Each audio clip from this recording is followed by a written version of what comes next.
Hello दोस्तों, rail live video के इस चैनल में आपका स्वागत है। तो आप सभी लोगों के एग्ज़ाम्स को देखते हुए करंट अफेयर्स की नई सीरीज़ चलाई जा रही है। तो जिसका ये चौथा आज लेक्चर है, जिसमें सभी इंपॉर्टेंट क्वेश्चंस आप लोग को देखने को मिलेंगे। करंट अफेयर्स 2021 पूरे ईयर का, तो जनवरी से लेकर दिसंबर तक का इंपॉर्टेंट क्वेश्चंस आप लोगों को, और कल से आप लोगों के साथ दो दो वीडियोस आप लोग की आएंगी डेली करंट अफेयर्स की, टॉपिक वाइज भी आएंगी। तो अभी मैं आप लोग को एमसीक्यू सॉल्व करा रहा हूँ, इंपॉर्टेंट सभी इंपॉर्टेंट हैं। तो आप लोग पेन कॉपी लेके बैठे हैं, और अगर आप लोग को आता है तो ठीक है, नहीं आते तो आप लोगों का करंट अफेयर्स अच्छा हो जाएगा। और आप लोग थोड़ा सा एंड तक देखें वीडियोस को, और अच्छे से देखें, ताकि आप लोग को थोड़ा टाइम देके आप लोग थोड़ा इधर टाइम देंगे तो करंट अफेयर्स में आप लोग का काफ़ी अच्छा, आप लोग को एग्जामिनेशन में फ़ायदा मिलेगा। तो देर ना करते हुए आइए वीडियो को शुरुआत करते हैं। तो हमारा क्वेश्चन है कि 100वीं ग्रैंड प्रीमियर जीतने वाले फार्मूला वन ड्राइवर कौन बन गए हैं। तो इसका राइट आंसर है लुइस हैमिल्टन। तो लुइस हैमिल्टन एक ब्रिटिश फार्मूला वन रेसर हैं, जिन्होंने 100वीं ग्रैंड प्रीमियर जो जीती है, तो वो बन गए हैं लुइस हैमिल्टन। तो काफ़ी ज़्यादा ये इंपॉर्टेंट है।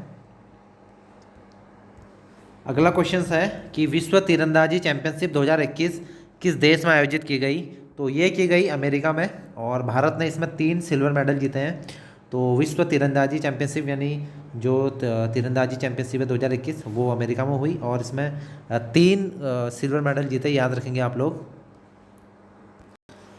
और अगला क्वेश्चन है कि हाल ही में बंगाल की खाड़ी में उठे चक्रवाती तूफान गुलाब का नाम किस देश ने दिया। तो ये काफ़ी इंपॉर्टेंट क्वेश्चन हो जाता है। तो बंगाल की खाड़ी में ध्यान दीजिएगा, बंगाल की खाड़ी इस तरफ को है, राइट साइड में। तो ये नाम दिया था पाकिस्तान ने। तो पाकिस्तान ने गुलाब नाम दिया। तो अलग अलग कंट्रीज़ देती है नाम। तो गुलाब जो नाम दिया इस चक्रवात का, वो दिया पाकिस्तान ने। तो अगला क्वेश्चन है कि हाल ही में किस राज्य सरकार ने स्वास्थ्य देखभाल आपके दार योजना किस शुभारंभ किया है। तो स्टेट से रिलेटेड ये योजना है, तो काफ़ी ज़्यादा इंपॉर्टेंट हो जाती है स्टेट की योजनाएं। और फिर हेल्थ से रिलेटेड योजना है, तो काफ़ी ज़्यादा इंपॉर्टेंट है। तो इसका जो राइट आंसर है वो है तमिलनाडु। तमिलनाडु जो गवर्नमेंट ने उसने शुरुआत करी थी कि स्वास्थ्य देखभाल आपके द्वार योजना। तो इसके अभी तमिलनाडु में जो सीएम है, यानी चीफ मिनिस्टर, मुख्यमंत्री हैं, वो है M.K. स्टालिन। तो काफ़ी इंपॉर्टेंट हो जाता है ये, ग्रुप डी में आप लोगों से सीएम वगैरह भी पूछे जाएंगे। तो याद रखिए, तमिलनाडु के सीएम है M.K. स्टालिन, और यहाँ के जो राज्यपाल हैं वो हैं R.N. रवि। तो R.N. रवि। तो आप लोगों को मैं राज्यपाल वाला भी कवर करा दूंगा, राज्यपाल और सीएम की अलग अलग स्टेट में। तो R.N. रवि अभी फ़िलहाल यहाँ के राज्यपाल हैं, और M.K. स्टालिन यहाँ के चीफ मिनिस्टर हैं। तो ये योजना तमिलनाडु की है। अगला क्वेश्चन है कि हाल ही में कौन महिलाओं के बहुमत वाली संसद चुनने वाला यूरोप का पहला देश बन गया है। तो काफ़ी ज़्यादा इंपॉर्टेंट हो जाता है, पॉलिटी से रिलेटेड ये क्वेश्चन है, और वैसे भी करंट अफेयर्स का इंपॉर्टेंट क्वेश्चन हो गया। तो उसका राइट आंसर है answer B, option B, Iceland. तो आइसलैंड में क्या हुआ है कि महिलाओं की बहुमत वाली सरकार चुनी गई है। और आइसलैंड की जो राजधानी है, कैपिटल है, वो है रिकजैविक। तो ये भी याद रखेंगे साथ साथ, रिकजैविक। आइसलैंड की जो कैपिटल है रिकजैविक। तो इसका राइट आंसर है आइसलैंड। अगला क्वेश्चन है कि हाल ही में किस राज्य में दुनिया का सबसे ऊंचा इलेक्ट्रिक वाहन चार्जिंग स्टेशन स्थापित किया गया है। तो इलेक्ट्रिक वाहनों को चार्ज करने का जो स्टेशन होता है, तो ये किया गया है हिमाचल प्रदेश में। हिमाचल प्रदेश में एक जगह है स्पीति, स्पीति एक जगह है, तो वहाँ ये स्टेशन बनाया गया है इलेक्ट्रिक वाहनों को चार्ज करने के लिए। और जो कंपनी है वो है गो ईगो नेटवर्क की कंपनी है, उसने हिमाचल प्रदेश में स्पीति में अपना जो इलेक्ट्रिक वाहन चार्जिंग का स्टेशन बनाया गया है। तो काफ़ी इंपॉर्टेंट क्वेश्चन है ये। अगला इंपॉर्टेंट क्वेश्चन है कि पंडित दीनदयाल उपाध्याय की जयंती को देश भर में किस दिवस के रूप में मनाया जाता है। तो पंडित दीनदयाल उपाध्याय को आप जानते होंगे, और इसका राइट आंसर है ऑप्शन ए, अंत्योदय दिवस।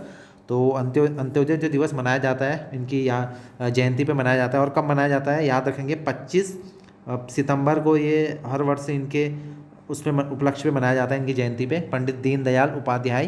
तो अंत्योदय दिवस इसका राइट आंसर है। अगला इंपॉर्टेंट क्वेश्चन है कि 25 सितंबर 2021 को प्रधानमंत्री नरेंद्र मोदी ने संयुक्त राष्ट्र महासभा के किस सत्र को संबोधित किया। तो वो था आपका आंसर बी, 76, यानी 76वां जो सत्र था United nation general assembly UNGA का, वो इन्होंने किया था। तो काफ़ी ज़्यादा इंपॉर्टेंट क्वेश्चन हो जाता है PM से रिलेटेड। अगला इंपॉर्टेंट क्वेश्चन है कि FSAI द्वारा जारी राज्य खाद्य सुरक्षा सूचकांक 2020-21 में भारत के बड़े राज्यों में कौन सा राज्य शीर्ष पायदान पर रहा। तो ये जो रिपोर्ट जारी करी गई थी FSAI द्वारा, तो इसको केंद्रीय स्वास्थ्य मंत्री हमारे जो हैं मनसुख मांडविया जी, केंद्रीय स्वास्थ्य मंत्री हैं मनसुख मांडविया, तो उनके द्वारा ये जारी करी गई थी। तो इस पर गुजरात, केरल और तमिलनाडु टॉप पे रहे। तो गुजरात, केरल और तमिलनाडु टॉप पे रहे। तो गुजरात पहले नंबर पे पूछ रहा है बड़े राज्यों में, और छोटे राज्यों में अगर देखा जाए तो गोवा छोटे राज्यों में सबसे टॉप पे रहा, और केंद्र शासित प्रदेशों में जम्मू एंड कश्मीर सबसे टॉप पे रहा। तो देख सकते हैं कि गुजरात इसका राइट आंसर हो जाता है, ऑप्शन ए इज राइट हो जाएगा इसका। तो काफ़ी ज़्यादा इंपॉर्टेंट क्वेश्चन है। अगला इंपॉर्टेंट क्वेश्चन है कि हाल ही में चर्चित पुस्तक 400 डेज के लेखक कौन है, यानी राइटर पूछ रहा है। 400 डेज एक बुक है, तो इसके जो लेखक हैं वो हैं चेतन भगत। तो चेतन भगत की बहुत सारी किताबों से रिलेटेड क्वेश्चन आप लोग के में पूछे जाते हैं, तो इनकी 2-3 किताबों के नाम मैं आपको बता देता हूँ टॉप। तो इनका एक है कि 3 mistake of my life, 3 mistake of my life इनकी एक बुक है, और द इंडियन गर्ल ये भी इनकी किताब है, और एक 400 डेज भी इनकी इंपॉर्टेंट बुक है। तो हाल ही में जो रिलीज़ होती हैं वो किताबें ज़्यादा पूछता है। तो 400 डेज चेतन भगत की बुक है। तो आप कमेंट करेंगे कि विंग्स ऑफ फायर किसकी बुक लिखी हुई किताब है, विंग्स ऑफ फायर। तो इसमें काफ़ी ज़्यादा इंपॉर्टेंट, तो इसका आंसर है चेतन भगत। अगला क्वेश्चन है भारत के किस जल विद्युत परियोजना को 2021 IHA ब्लू प्लैनेट पुरस्कार 2021 से सम्मानित किया गया। तो IHA होता है आपका इंटरनेशनल हाइड्रो पावर एसोसिएशन, यानी अंतर्राष्ट्रीय हाइड्रो पावर संगठन, ऐसा भी कह सकते हैं इसको। तो इसका जो प्राइज़ दिया गया है वो गया है तीस्ता 5, जो तीस्ता 5 हाइड्रो पावर प्रोजेक्ट है, जो जल विद्युत परियोजना है, जो कहाँ है, सिक्किम में, यानी ये सिक्किम में है ये। तो इसको दिया गया है ये प्राइज़। तो तीस्ता नदी, तीस्ता 5 है ये। तो ये 510 मेगावाट क्षमता का हाइड्रो पावर प्रोजेक्ट है, तो इसको ये अवार्ड दिया गया है। अगला क्वेश्चन है 24 सितंबर 2021 को लेह में 5 दिवसीय प्रथम हिमालय फिल्म महोत्सव, यानी हिमालय फिल्म महोत्सव का उद्घाटन किसने किया। तो ये किया हमारे केंद्रीय मंत्री अनुराग ठाकुर जी ने। तो बहुत इंपॉर्टेंट हो जाता है क्योंकि लेह से रिलेटेड है। तो लेह में क्या हुआ, 5 दिवसीय प्रथम हिमालय फिल्म महोत्सव शुरू किया गया, जिसे अनुराग ठाकुर जी ने इनॉग्रेशन उसका किया। तो ऑप्शन डी इसका राइट आंसर है। अगला क्वेश्चन है कि संयुक्त राष्ट्र के सतत विकास लक्ष्यों के लिए bill and Melinda Gates foundation का चेंज मेकर अवार्ड 2021 किसे मिला है। तो इसका राइट आंसर है ऑप्शन सी, फिरोजा फैजा बीथर। तो ये हैं बांग्लादेश की, और इन्हें 2021 के लिए चेंज मेकर अवार्ड मिलता है, और ये दिया जाता है bill and Melinda Gates foundation की तरफ से। तो काफ़ी इंपॉर्टेंट हो जाता है प्राइज वाले सेगमेंट में। तो ये भी काफ़ी इंपॉर्टेंट क्वेश्चन है। अगला मोस्ट इंपोर्टेंट क्वेश्चन है कि वर्ष 2022 में शीतकालीन ओलंपिक और पैरा ओलंपिक खेल कहाँ पर आयोजित होंगे। तो इसका राइट ऑप्शन है ऑप्शन ए, बीजिंग चीन में। तो चाइना में शीतकालीन ओलंपिक यानी विंटर ओलंपिक्स होंगे, और पैरा ओलंपिक भी यहीं होंगे। तो ये भी पूछा जा सकता है कि कहाँ होंगे, और इनके जो शुभंकर हैं यानी जो मस्कट हैं वो भी पूछा जा सकता है। तो शुभंकर जो है शीतकालीन ओलंपिक के लिए जो है वो है बिंग डुएन। तो ये कुछ चाइनीज में है, आप समझ ही सकते हैं, बिंग डुएन ये तो इसके लिए है शीतकालीन ओलंपिक के लिए। और पैरा ओलंपिक के लिए है आपका शुए रहोन। तो ये कुछ नाम अजीब से चाइनीज़ नाम है, तो हमें इससे मतलब नहीं है, बस हमें पता होना चाहिए कि शुभंकर क्या है। तो शुए रहोन आप लोग इसको नोट कर लें। तो दोनों खेल क्या होंगे, चाइना में खेले जाएंगे, फरवरी के महीने में है ये गेम्स, तो इम्पोर्टेंट हो जाते हैं। अगला इंपॉर्टेंट क्वेश्चन है कि भारतीय वायुसेना के नए अध्यक्ष के रूप में किसे नियुक्त किया गया है। तो भारतीय वायुसेना के जो नए अध्यक्ष बने हैं वो बने हैं ऑप्शन बी आर चौधरी। तो VR चौधरी जो बने हैं वायुसेना के नए अध्यक्ष बने हैं, और इससे पहले जो थे RKS भदौरिया इससे पहले थे, उनका स्थान लिया इन्होंने VR चौधरी। तो आप लोग कमेंट करेंगे कि भारतीय वायुसेना दिवस कब मनाया जाता है। जो बच्चे पढ़ रहे हैं वाकई सीरियसली जो पढ़ रहे हैं उनके लिए है। अगला मोस्ट इंपोर्टेंट क्वेश्चन है कि 20,000 अंतर्राष्ट्रीय रन बनाने वाली दुनिया की पहली महिला क्रिकेटर कौन बनी है। तो 20,000 अंतर्राष्ट्रीय रन बना चुकी है इंटरनेशनल। तो ये है मिताली राज। तो बहुत ज़्यादा टैलेंटेड खिलाड़ी है मिताली राज। तो इन्होंने 20,000 रन बना चुकी हैं और अभी भी खेलती जा रही हैं। तो इसका राइट आंसर है ऑप्शन बी, आप लोग याद रखेंगे। अगला इंपॉर्टेंट क्वेश्चन है कि भारतीय वायुसेना ने किस देश से 24 सेकंड हैंड मिराज 2000 लड़ाकू विमान फाइटर प्लेन खरीदने के लिए 27 मिलियन यूरो का जो अनुबंध है उस पर हस्ताक्षर किया है। तो इंडिया 24 सेकंड हैंड मिराज खरीद रहा है, मिराज 200, तो मिराज 2000 खरीद रहा है। तो काफ़ी इंपॉर्टेंट क्वेश्चन हो जाता है। तो ये खरीद रहा है फ्रांस। फ्रांस की तो कंपनी है द सॉल्ट एविएशन, उससे ये खरीद रहा है। तो और कौन सा फाइटर प्लेन है, मिराज 2000। तो काफ़ी ज़्यादा इंपॉर्टेंट हो, याद रखिए फ्रांस के साथ भारत ने अनुबंध किया है।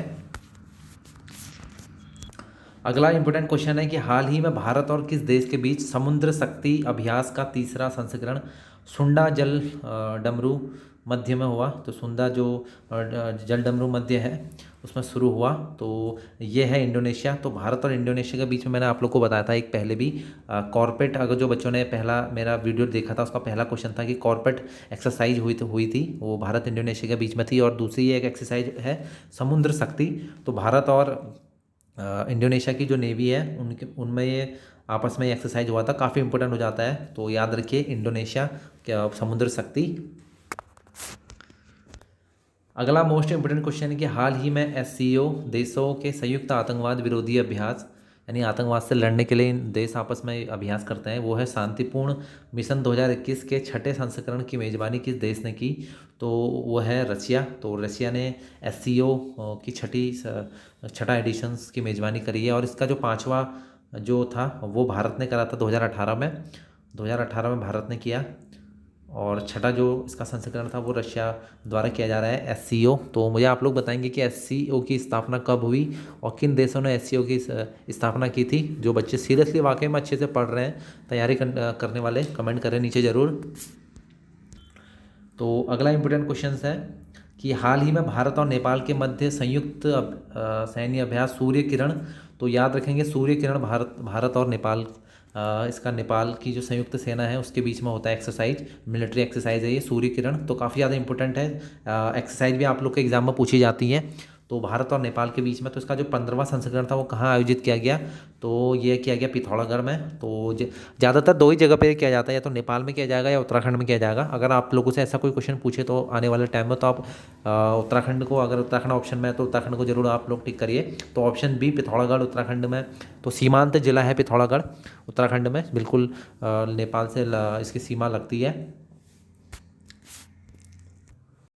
अगला इंपॉर्टेंट क्वेश्चन है इंडेक्स से लेके। तो इंडेक्स से रिलेटेड आप लोग के क्वेश्चंस बहुत ज़्यादा इंपॉर्टेंट रहते हैं। तो हाल ही में जारी वैश्विक नवाचार सूचकांक 2021, यानी जो वर्ल्ड इनोवेशन इंडेक्स है 2021 में भारत को कौन सा स्थान प्राप्त हुआ है। तो काफ़ी हम लोगों के लिए अच्छी बात है कि भारत इनोवेशन इंडेक्स में बहुत अच्छी पोजीशन पे है। तो 46 नंबर पे है। तो ये है 2021 की, और इससे पहले 48वें नंबर पे था, 2 स्थान का फ़ायदा हुआ है।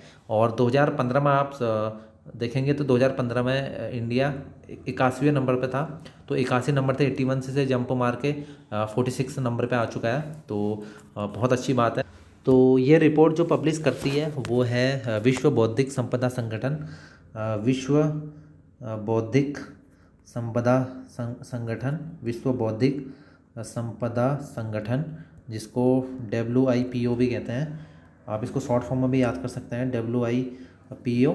तो इसके द्वारा ये है, बाकी 2-3 यूनिवर्सिटी इसमें और हैं, तो मेन यही है।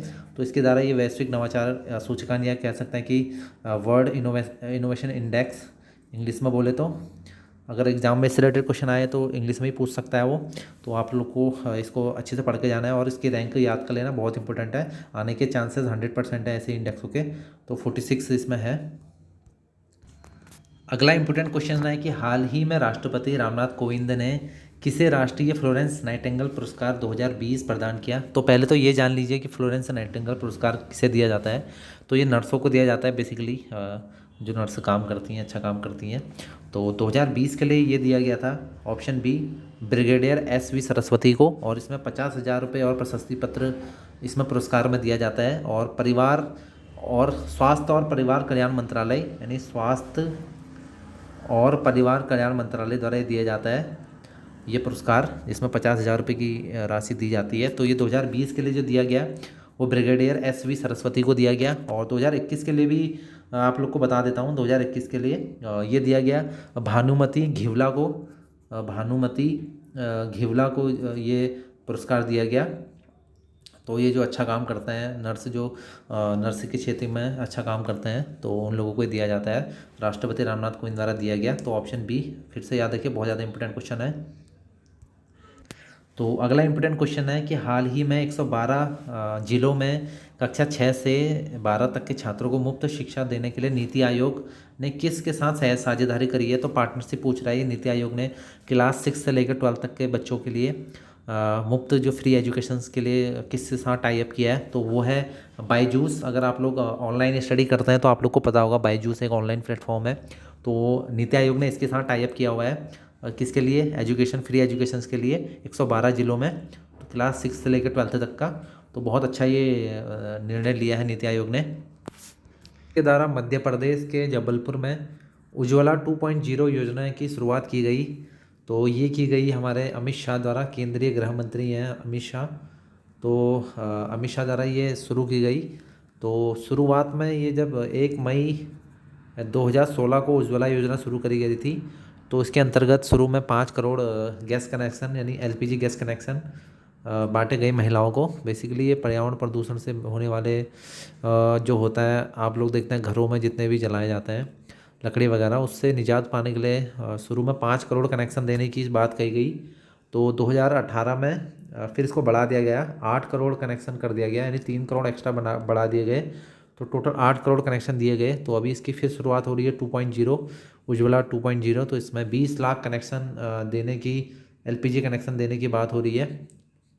तो काफ़ी इंपॉर्टेंट है उज्ज्वला 1.0 भी और उज्ज्वला 2.0 भी। और उज्ज्वला योजना कब शुरुआत हुई, ये तो बहुत ज़्यादा इंपॉर्टेंट है। तो आप लोग कमेंट करेंगे कि उज्ज्वला योजना की शुरुआत कहाँ से हुई थी।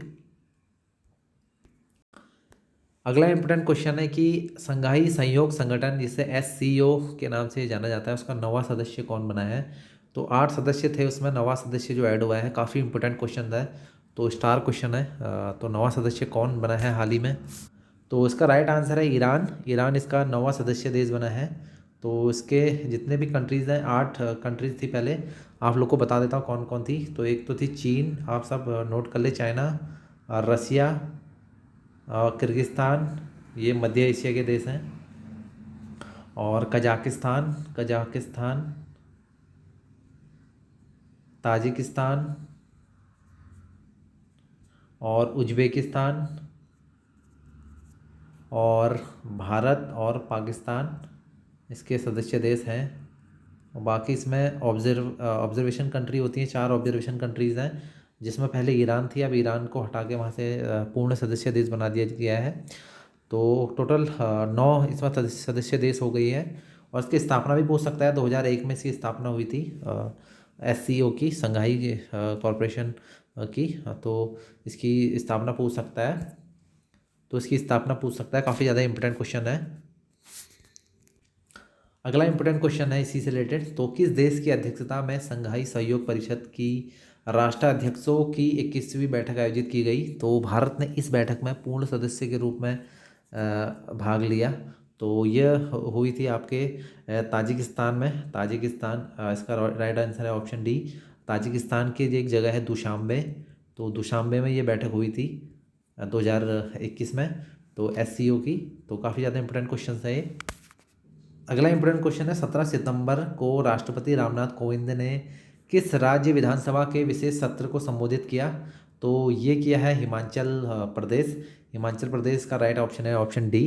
तो राष्ट्रपति से रिलेटेड आप लोग आर्टिकल पढ़ लीजिएगा, 52 से आर्टिकल 52 से शुरू है।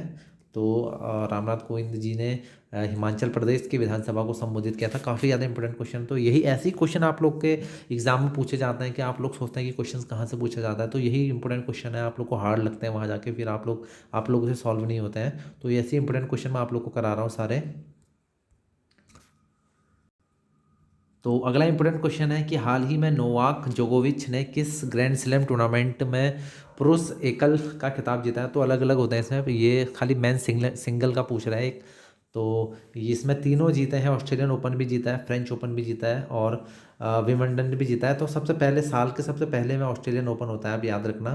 तो ये तीनों जीते हैं इन्होंने। नोवाक जोकोविच नंबर 1 ये टेनिस खिलाड़ी हैं अभी प्रेजेंट में। और सर्बिया के हैं नोवाक जोकोविच। सो सर्बियन एक सर्बिया एक कंट्री है, वहाँ के हैं ये। नोवाक जोकोविच याद रखेंगे, बहुत ज़्यादा इंपॉर्टेंट हो जाता है। अगला इंपॉर्टेंट क्वेश्चन है कि आम आदमी पार्टी ने किस राज्य में सेल्फी विद टेम्पल अभियान की शुरुआत की है। तो ये शुरुआत की है, ऑप्शन है उत्तराखंड में। तो उत्तराखंड से इसकी शुरुआत की है, सेल्फी विद टेम्पल यानी मंदिरों के साथ सेल्फी लेने की एक योजना। तो आम आदमी पार्टी यानी आपने करी है।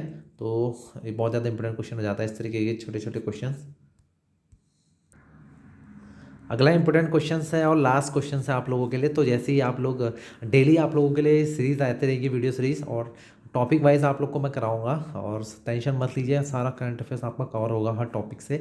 तो डेली आपके लिए 2-2 वीडियोस आएंगी। फिलहाल अभी एक वीडियो आ रही है। तो कल से आप लोगों के लिए शुरुआत हो जाएगी।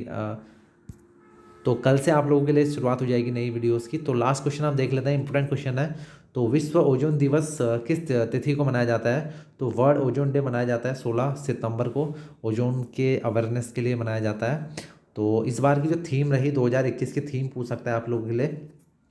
तो इसकी जो थीम थी, हमें हमारे भोजन और टीकों को ठंडा रखना है। तो मॉन्ट्रियल प्रोटोकॉल था ऐसे बेसिकली। मॉन्ट्रियल प्रोटोकॉल इसकी थीम रही, मॉन्ट्रियल प्रोटोकॉल। तो मॉन्ट्रियल प्रोटोकॉल कभी पूछेगा तो वो ओजोन से रिलेटेड है। तो कभी कभी आप लोगों से ज़रूर पूछेगा सोशल साइंस में कि मॉन्ट्रियल प्रोटोकॉल किससे रिलेटेड है, तो ओजोन से रिलेटेड है। और जो थीम थी वो है हमें हमारे भोजन और टीकों को ठंडा रखना है। तो ये इसकी थीम रही, हमारे भोजन को और हमारे टीकों को ठंडा रखना है। तो ये बहुत इंपॉर्टेंट क्वेश्चन है, आप लोग इसको अच्छे से तैयार करके जाएंगे। तो आई होप आप लोगों को वीडियो अच्छा लगा होगा। और वीडियो को ज़्यादा से ज़्यादा लोगों को शेयर करें और ज़्यादा से ज़्यादा लोग हमसे कनेक्ट हों। तो मिलते हैं आप लोगों से नेक्स्ट वीडियो सीरीज़ में।